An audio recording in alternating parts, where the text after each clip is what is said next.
It's very rare with sequels, directors often come in unattached. You guys have been involved from the get-go. Right. Tell me about the transition coming as producers now to directing. Well, okay. So I really see the two movies as completely different thoughts, completely different tones. When Greg came on, he said, I want to make this movie about a guy coming back to this world and celebrating what's great about these guys and these friendships, and what's great about the relationships between men and women, where the men just aren't trying to get the money from the women. They're trying to ask them, what do you want and how can we be of service in a way. And so we got to change the entire story and the entire tone and make a movie that I think stands on its own 2 feet, whether you saw the first one or not. Talking about the humour particularly, this cast are primarily comedic actors. Bill Hader and Amy Poehler, Mindy Kaling. How was that experience like, and kind of getting them to transform themselves and bring that emotion? It was really cool because we wanted this from the get-go to be an ensemble comedy.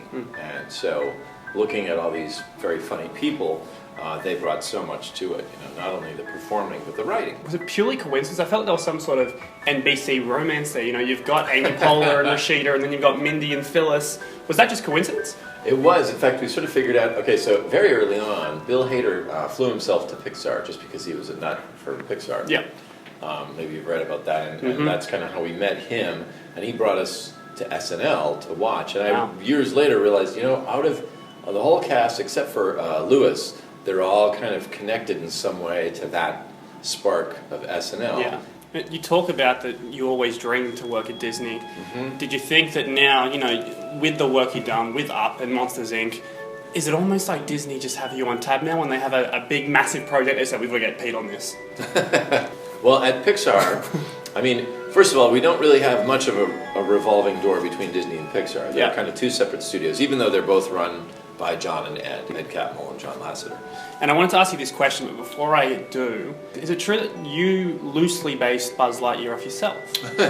Well, I was supervising animator on that show. And every animator at that point, and still does, has a mirror on their desk. And so as you're animating, you make faces on yourself, at yourself. So in that sense, yeah. It was so much fun seeing you guys back together on screen. As I said, I'm a big Entourage nerd. How easy was it for you guys to revive that chemistry after 4 years apart?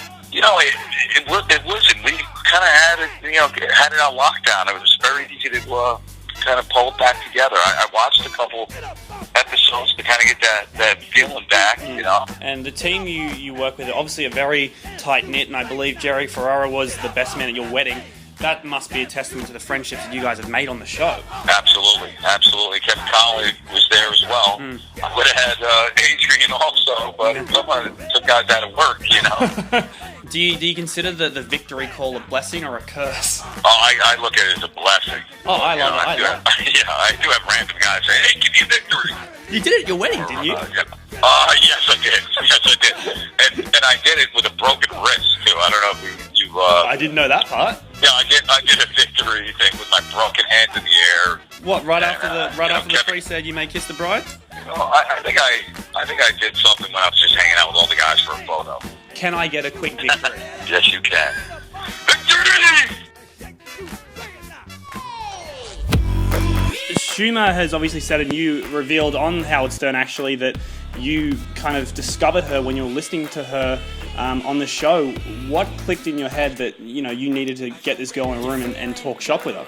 I just had a gut instinct that she was a real storyteller. Her act had a lot of great jokes, but not long stories. And when I heard her on the Howard Stern, I thought, I don't think she realizes how good a storyteller she is. Yeah. I just thought this is remarkable, and you can tell she doesn't even know the value of this.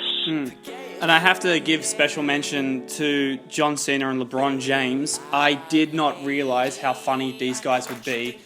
They're basically scene stealers every time they're on screen. Yeah. Did you know that coming in, or did you think, this would be a fun little cameo, and then they kind of just blew you away? I thought they would be good, but I didn't know they were that good. mean, John Cena really made me laugh. His audition was very, very funny. And then we did a table read, and he was even funnier at the table read.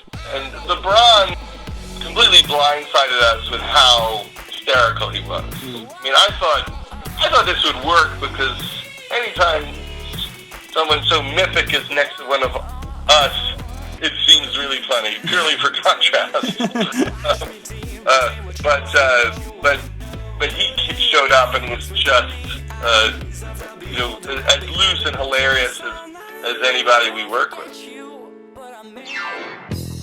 Finally, your Enmore shows are coming up. Like, that place must be a second home to you by now. Do you still get nervous going to the Enmore? No, but I do get excited still. Yeah. Because I've seen 20 of the best gigs I've ever done in my life at the Enmore. So I just love playing it. Yeah. It's nice to walk out there on stage and just go, fuck the Rollers, bro. Played here, but Adam and I back in our Triple J days did our final shows there. And, it's had a real connection with me for, the 15 years. I mean, I probably went and saw a gig at the Enmore, in the first couple of weeks I lived in Sydney, and it's been a constant sort of in my life there. So, I definitely, it still excites me. I always get the emails from people going, it's hard to fucking park. I'm like, you know what, it's fucking Enmore. Find a park or get an Uber or whatever. Yeah. It's worth going. It's a great place to see a gig. It's a great place to do a show. I love it. Okay, well, that's awesome, man. Thank you so much for your time. I know you got a couple more interviews, so I'll get out of your hair. Cheers, mate. No worries. Also, my sister's a massive fan of you, so if you see a selfie of me with my phone on your Twitter account, that just means I'm rubbing that in my sister's face. Awesome. That's perfect. Thanks so much, Will. Really appreciate your time, man. Thank you.